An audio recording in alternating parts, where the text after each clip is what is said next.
Yok, hammaga solmayman. Solmasam random narsalar kelib chiqdi. Hamma olamiz. Chiqishini ko'rmasangiz. Mana yerda o'tib ko'rsangiz bo'ladi.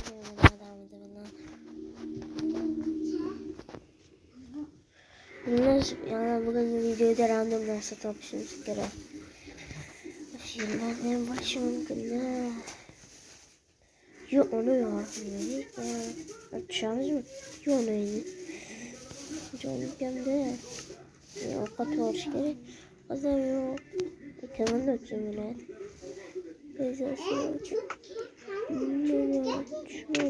Voy, yonimda o'laman. Ye. O'lmaydi.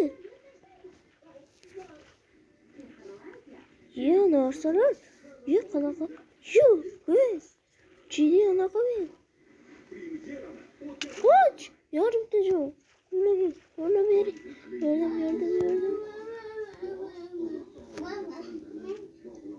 Ana senga. O'lib ket. Yarazi. Men anaqam o'lib ket.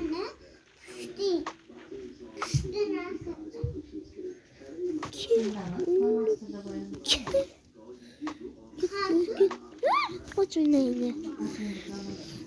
Qocha.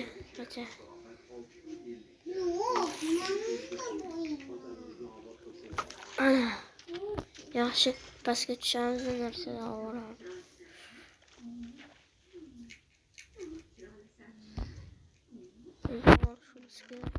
Yok, tatlım. Yok. Kim onlarda dostlar? Onlardan. Olup kaldı.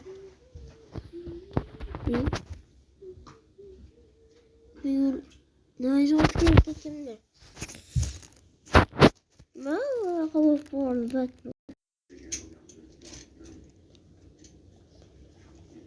Mesela çoğunusunu atkendim. Aslında değiştiriyorum. Ama onları da atkendim dostum. Buralarda.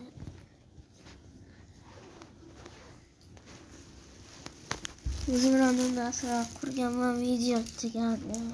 Sizlerden anlamakçıydım. Onlarda tutup çıkan kanallarga çıkan videolardan anlamak koyarlar.